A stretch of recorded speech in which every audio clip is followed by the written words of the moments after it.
சங்கீத புஸ்தகம் 37 சங்கீதம் 28வது வசனம். சங்கீத புஸ்தகம் 37:28. கர்த்தர் நியாயத்தை விரும்புகிறவர், அவர் பரிசுத்தவான்களை கைவிடுவதில்லை, அவர் என்றைக்கும் காக்கப்படுவார்கள். ஹல்லேலூயா. யார் பரிசுத்தமாக வாழ்கிறோமோ அவங்கள கர்த்தர் என்ன செய்வார்? என்றைக்கும் காப்பார். ஆண்டவர் கேட்கணும், ஆண்டவர் என்னையும் பரிசுத்தமாக மாற்றும். நமக்குள்ள ஒரு என்ன வரணும்? நான் பரிசுத்தமாக வாழ வேண்டும், நான் பரிசுத்தமாக வாழ வேண்டும். ஆண்டவரே நீ பரிசுத்தமான மாற்றும் ஆண்டவரே.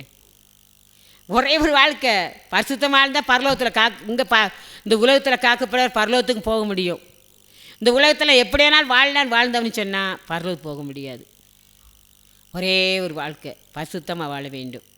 பரிசுத்தவான் கிடைச்சவங்க என்றைக்கும் காக்கப்படும். இந்த உலகத்துலேயும் காக்கப்படும், பரலோகத்துக்கு நம்ம நிச்சயமாக போக முடியும். ஒரே ஒரு வாழ்க்கை.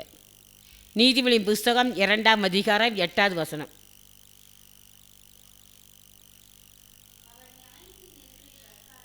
நியாயத்தின் நெறிகளை தற்காத்து சொல்கிறார், உன் வழியில் அவனை காக்கும்படி கர்த்தருடைய தூதர்கள் ஏந்தி கொண்டு போய் யாரை காப்பாற்றாரா? யாரை காப்பாற்றாரு? பரிசுத்தவான்களுடைய பாதையை காப்பாற்றுவார்.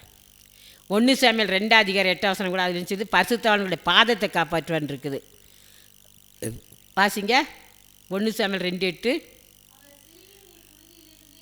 எடுத்து உயர்த்தினார், உட்காரவும்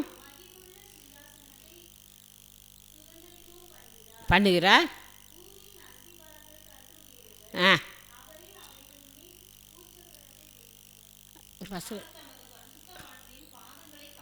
பார்த்தீங்களா? கர்த்தரை யாரை காப்பாற்றுவாரா? பரிசுத்தவானுடைய பாதங்களை காப்பாற்றுவார். 91 சங்கீதத்தில் சொல்கிறார், உன் வழியில் அவனை காக்கும்படி கொன்கா தூதர் கட்டளிடுவா, உன் பாதம் கல்லில் அடராதபடிக்கு தம்முடைய கைகளில் ஏந்தி கொண்டு பாரு. யாரை காப்பாற்றுவார்? பரிசுத்தவான்களுடைய பாதத்தை காப்பாற்றுவார்.